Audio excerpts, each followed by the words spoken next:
Here's the kicker. Has like a weird Yeah, like almost like a ears, like a shell of sorts. Yeah, yeah. So I'm gonna reveal some spoilers, That's fine. either the films or cartoons or anything. So, or even video games for that matter. So Yeah. it's a huge deal to have a. We better get a sequel. Yeah, exactly. I think how about that? Let's just get right to the beginning, to the big stinger. In the ending of the film, Deck actually faces his father, and he ends up killing him. One thing I will point out that I thought was a very interesting detail of that fight was the fact that Deck would actually listen to one of his brother's lessons, in that, if you're gonna fight me, don't use just your weapon. Use the area as. Yeah, when they were fighting in the cave. Right. Yeah. So I thought it was kind of cool was when Deck was fighting, his father decided to go invisible, and Deck used the ship's boosters to create like a bit of like a sandstorm, right, to where the father becomes very visible. Right. So I thought that was kind of cool. But after he defeated his father with his clan, consisting of Thea and Bud, who became larger. Right, because she's a Kalesk. Yes, so she kind of became like. I'm wondering if she'll actually have the regenerative qualities that her mother had. I'm sure she will. Mm. She kind of reminds me a little bit of Godzilla Jr. though. Right. Yeah, I get that vibe, the baby face and everything, Yeah, right? yeah. But I could see what you're saying, but I feel that might make the character a little too OP, especially when they're the protagonists. What, the regenerative? Well, I mean, yes. It doesn't have to be in the next film. Right, but again, well, that's the thing we want to talk about. Because in the end of the movie, a big ship shows up, and I don't remember the full details, but I believe the ship is based on the ship that appeared in the Killer of Killers animated film. But the big reveal was Dex says that we have to deal with my mother, and it just ends like that. Yeah. And I'm like, what? Yeah. And as a Predator fan, I think that's a really huge deal, because we've never seen a female Predator. Maybe in the comic books, but we've never seen a female Predator in either the films or cartoons or anything. So, or even video games for that matter. So it's a huge deal to have a female Predator, a Yautja, to be more correct. But yeah. And I think we were kind of talking about, like when it came to certain types of predators, that a majority of predators we've seen in films, they're mostly have like a bald, but for some reason, Deck and his brother Quay, I think his name was Quay, they seem to have more like a bit of a hairline right in this area. Yeah. The detail I was going to bring up to Victor, I suggest off camera, is that maybe they take after the mother. Maybe. Who knows? Maybe we'll find out if it's a sequel. But yeah, for the potential of the sequel, this is just my thoughts. I apologize, Victor, because you never saw Killer Killers, right? No, I have not. So I'm going to reveal some spoilers. That's fine. One of the big reveals in Killer of Killers was that the Yautja actually collect people across time and challenge their strongest warriors of those time periods and bring them to fight in gladiatorial fights. And some of the people that included was the girl from Prey. Okay. She's a cutie. Yep. There's been rumors that aside from that girl, the other character is Danny Glover's guy from the second Predator, and Dutch from the first film. So purely speculation on those details from Killer Killers and what we have from this film. Maybe we might see all these characters show up in this potential sequel, because they were all cryogenically frozen. So that means it doesn't really matter what time periods they show up. Yeah. So that'd be pretty cool. That'd be pretty cool, because you get Danny Glover, Arnold Schwarzenegger, and I forget that Native American girl's name. Right. But we can get all of them. Prey. Yep. And you know what? Just for shits and giggles, let's throw in Adrian Brody from Predators, was it? The Predators? I forget. That's the name of the film. Yeah. The Predators. Yeah, yeah. Oh, my mistake. You're talking about Predators. It's with an S. The one that had Adrian Brody in it. That's what it is. It's the one. Yeah. I'm just letting. Okay. I know it's a little confusing for me. That's the thing. Well, because the thing is, it's kind of like like how Alien and then Alien. Yeah, Aliens. I know. So it's kind of like a nod in that respect. Like it's the one you're referring to is Predators. Okay. The one that I'm not a big fan of is The Predator. So I don't I vaguely well, yeah. Of course, you don't remember because it was a bad film. I don't think I even watched it. Right. But on the subject of a good film, like Predator Badlands, I just want to, there's some details I wanted to share on the film itself. Like, I think my favorite part about it is that I should have mentioned this in the review, but I maybe because there's just so much happening in the notes, I felt the planet Genna, I think it was Yeah, it was, called. you know. I honestly felt that was kind of like the unspoken fifth or fourth character in the entire film, because Yeah, I see what you're I mean, saying. I'm kind of like how there's Star Trek, there's a ship, Yeah. or like but in this case, I felt like the planet was a character in itself. It had a personality. Well, yeah, because it had a lot of like dangerous wildlife on there. Right, and it hates you. It really hates you because they want to find. They found so many ways to kill you. Yeah. Is the way I would describe it. The plants, the fauna, the flora, right, everything. Yeah. Even the stupid grass. Yeah, the grass. They had like metal, razor sharp metal grass, which is pretty cool because he made it to like a whip. Yeah, I thought that was really cool. Exactly. Like where it's like shattered pieces of a rope and stuff. So like that, the plants that want to paralyze you. Oh yeah, because they kind of like expand as you get closer to them. Right.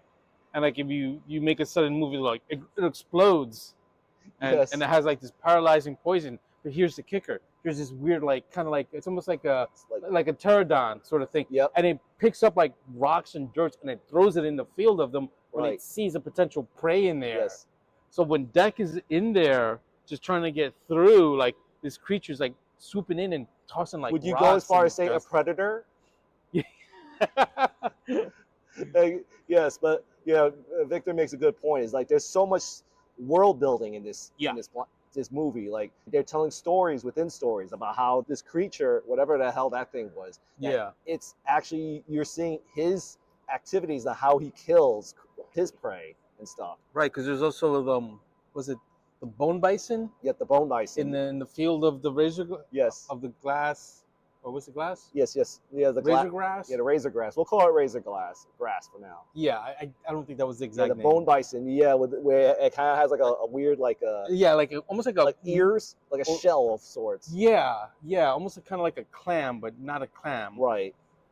Because this is like a land creature. Yes. And it's cool because it had like that tongue also that like kind of like shoots out and has like barbs. Did it have barbs on the end? I think it did, right? Or maybe it did, but it's just so much was happening. Yeah, it was so much. But speaking of which, you kind of brought up an interesting subject, which I felt like I missed an opportunity to make a joke in the review that for some reason we just saw like the ugliest mouths in in the film. Like aside from because Yautjas, they have like the weird things, and I think that was another thing I wanted to bring up was the way these Yautjas were designed. I felt they were more faithful to what predators look like because they kind of look like little bugs with their mandibles and stuff. Yeah. Because in films after number 2, I felt they tried to make it a little too familiar with where the mouths are more prominent and the mandibles are like kind of pushed here. Yeah. But in this case, the mandibles are like right there and stuff. So I really enjoy. I as a big fan of Predator, I really appreciate it. Going on what you just said just now and like things that we just also previously have said, I'm thinking. You think maybe the masks also would indicate like different clans? Because like if you notice the masks in this movie, they're almost like bionicle masks, right? Right. And they're like a lot smoother and stuff. But like let's take the first Predator, the mask is very different. Right. So maybe that's like an indication of like a race or a clan. Right. Yeah.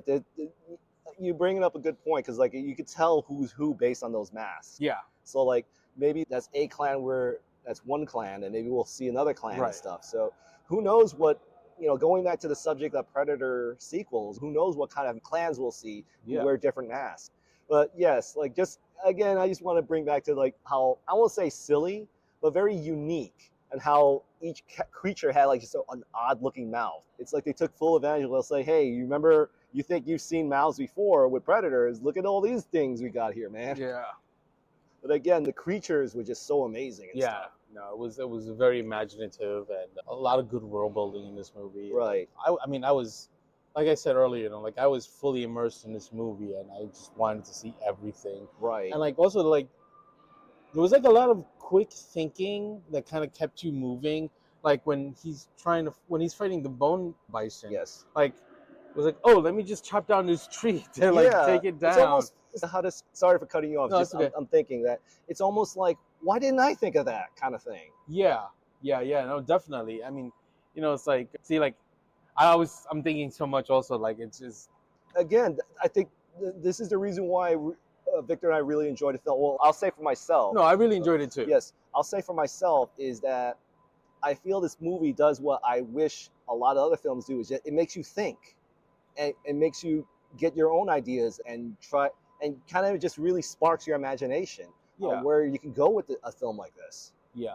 And it definitely, like, they're when whoever wrote it, like, was definitely thinking, well, they can't just sit around and think about shit. Like, they have to be Right. thinking quickly, Yes. and I appreciate that because they're not just like sitting there, oh, well, what should I do? Blah, blah, blah, blah, Right. blah.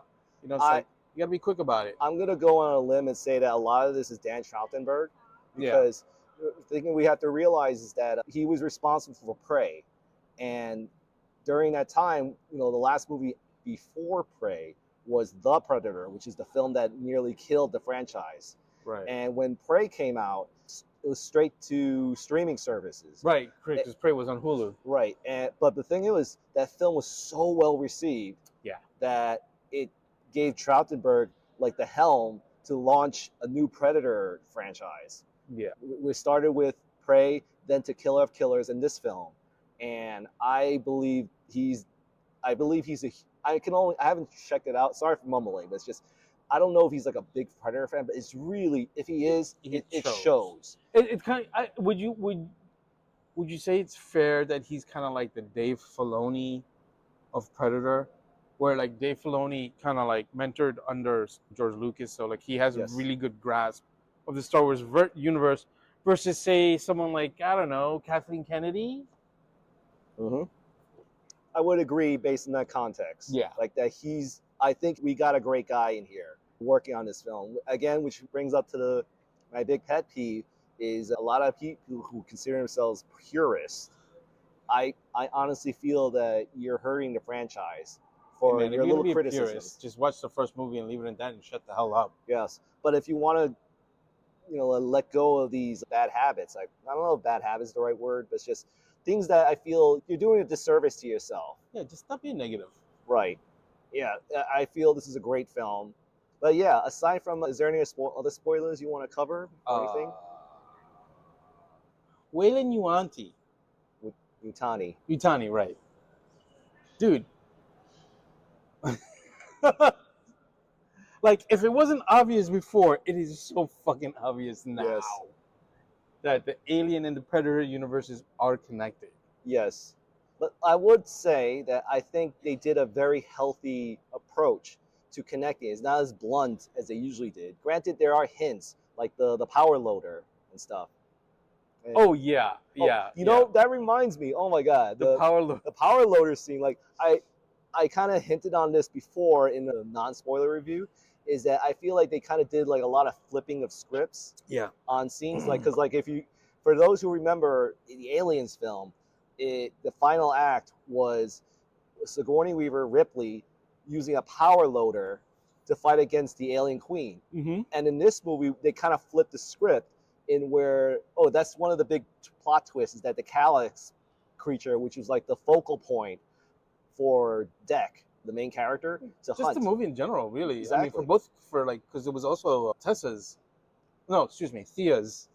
She was there to study it, right, and learn about it, and capture it. But yes. Eventually, the big plot twist was that eventually the Calyx kind of became a protagonist in itself. Yeah.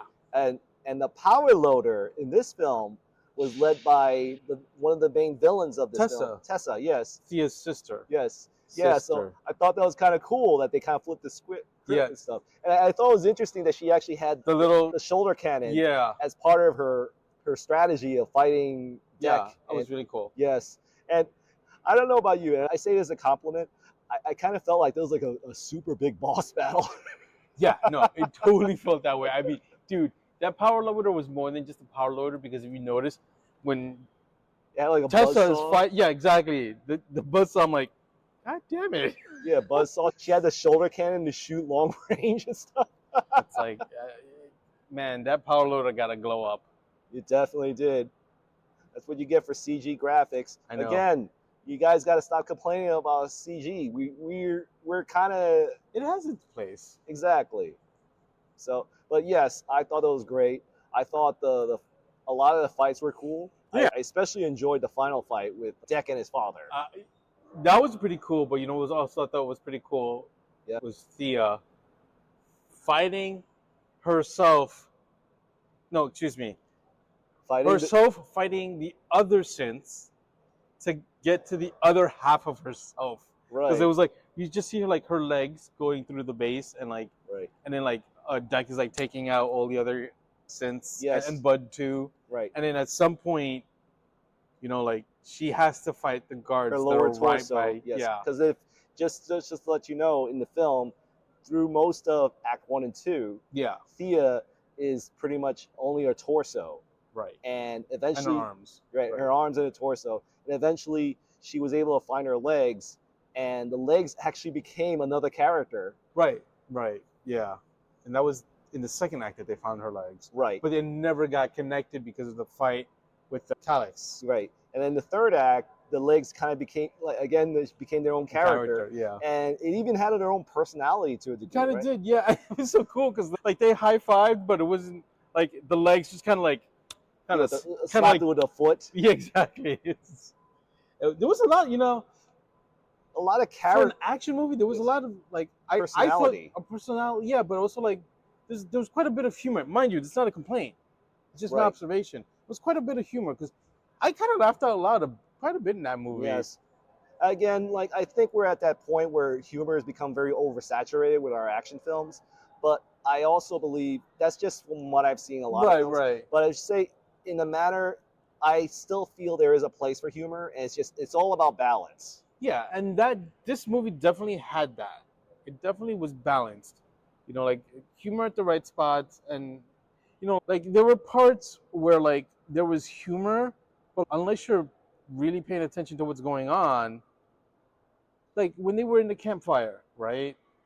And Deck made a joke. I forgot what the joke was, and I remember the joke. Okay, and let me see if I can. Let me see if I she can didn't get it, but she's like, "Oh wait, was that a no?" It was like that was a joke. Yeah, I remember the So- joke. It was yeah. the whole scene where she says, "I'm going to go to this place so I can get to my sister." Right, and your then, legs, yep, and then Dex says, and your legs, and Thea couldn't pick it up until Deck had to explain the joke, which Yeah. is again like, and he was being the what do you call it, the straight man. Yeah, he was making the joke as a straight man. That's the thing. Right.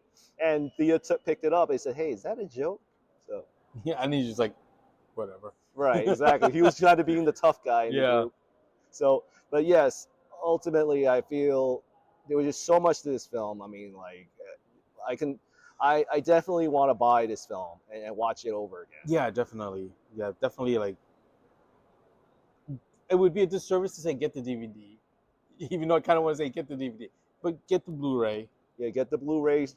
Get all the extras If you're on not there. comfortable with Blu-ray, then stream it, or stream it. You know, I believe there's always options. That's fair. I don't believe in leasing movies if I'm gonna like actually buy a movie. I get it, but it's just from my perspective, every little bit counts. So I would Yeah. encourage, if you're not comfortable with buying a Blu-ray, I get it, but I would say if you don't want to buy a Blu-ray, then just stream it. You know, just whatever option you're comfortable with, we encourage you to watch this film. Yeah, absolutely. Well, if you've gone this far, thank you for watching, and we highly recommend this film. Go see it when you have a chance. Yeah, definitely go see it. 2 thumbs up.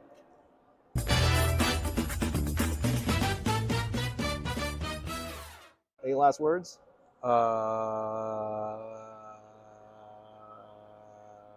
We're cutting this out, by the way. Okay. No.